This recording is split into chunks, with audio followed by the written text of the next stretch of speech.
എല്ലാവർക്കും നമസ്തേ. ഇന്ന് കോവയ്ക്ക ഉപയോഗിച്ചുകൊണ്ടുള്ള ഒരു അച്ചാറിൻ്റെ റെസിപ്പിയാണ് ഇവിടെ ഷെയർ ചെയ്യുന്നത്.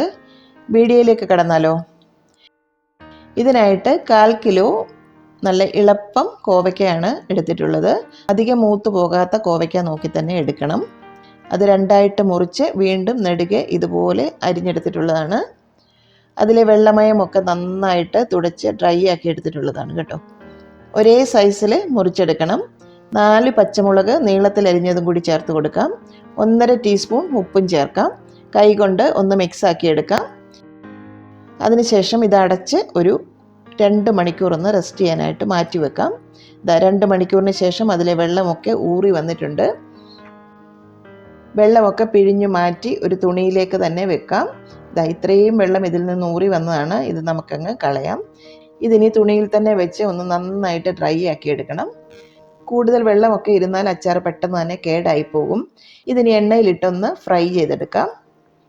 ഒരു ചീനച്ചട്ടിയിലോട്ട് 1/4 കപ്പ് ഓയിൽ ചേർത്ത് കൊടുക്കാം. എണ്ണ ചൂടായാൽ കോവയ്ക്ക ചേർത്ത് നമുക്ക് നന്നായിട്ട് ഫ്രൈ ആക്കി എടുക്കാം.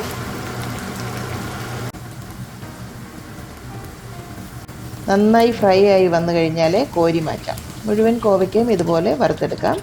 ഇനി അതേ എണ്ണയിലേക്ക് 1 ടീസ്പൂൺ കടുക് ചേർത്ത് പൊട്ടിക്കാം. കടുക് പൊട്ടിയാൽ ഒരു തണ്ട് കറിവേപ്പില, ഒരു വറ്റൽമുളക്, ഒരു കഷ്ണം ഇഞ്ചി നീളത്തിലരിഞ്ഞത്, ഒരു 12 അല്ലി വെളുത്തുള്ളി, ഇത്രയും ചേർത്തൊന്ന് നന്നായിട്ട് മൂപ്പിക്കാം. ആ റോ ഫ്ലേവറൊക്കെ ഒന്ന് മാറിക്കിട്ടണം. 1/4 ടീസ്പൂൺ ഉലുവ പൊടിച്ചതും കൂടി ചേർത്ത് കൊടുക്കാം. ഒരു നുള്ള് ജീരകം പൊടിച്ചതും കൂടി ചേർത്ത് കൊടുക്കാം. 1/4 ടീസ്പൂൺ മഞ്ഞൾപ്പൊടി. എല്ലാം കൂടി ഒന്നുകൂടി മൂപ്പിക്കണം.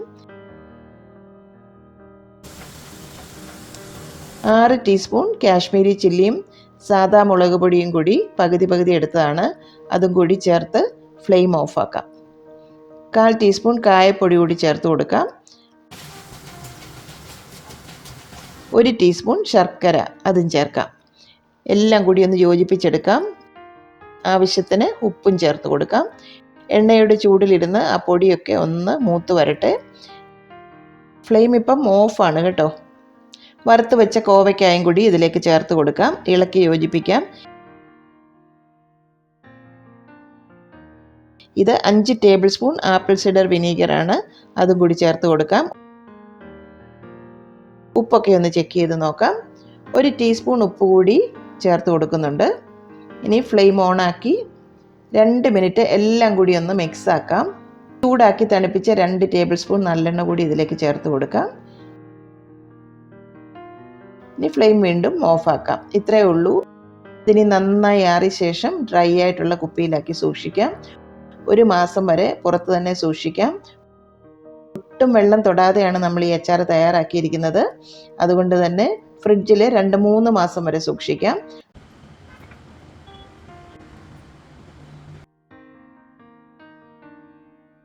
അടിപൊളി സ്വാദിലുള്ള ഒരു അച്ചാറാണിത്. സ്റ്റീംഡ് റൈസ്, ചപ്പാത്തി എല്ലാത്തിൻ്റെയും കൂടെ സൂപ്പറാണ് കേട്ടോ. റെസിപ്പി ഇഷ്ടമായിട്ടുണ്ടെന്നുണ്ടെങ്കിൽ നിങ്ങളുടെ വിലയേറിയ അഭിപ്രായങ്ങൾ ഞങ്ങളുമായിട്ട് പങ്കുവയ്ക്കുക.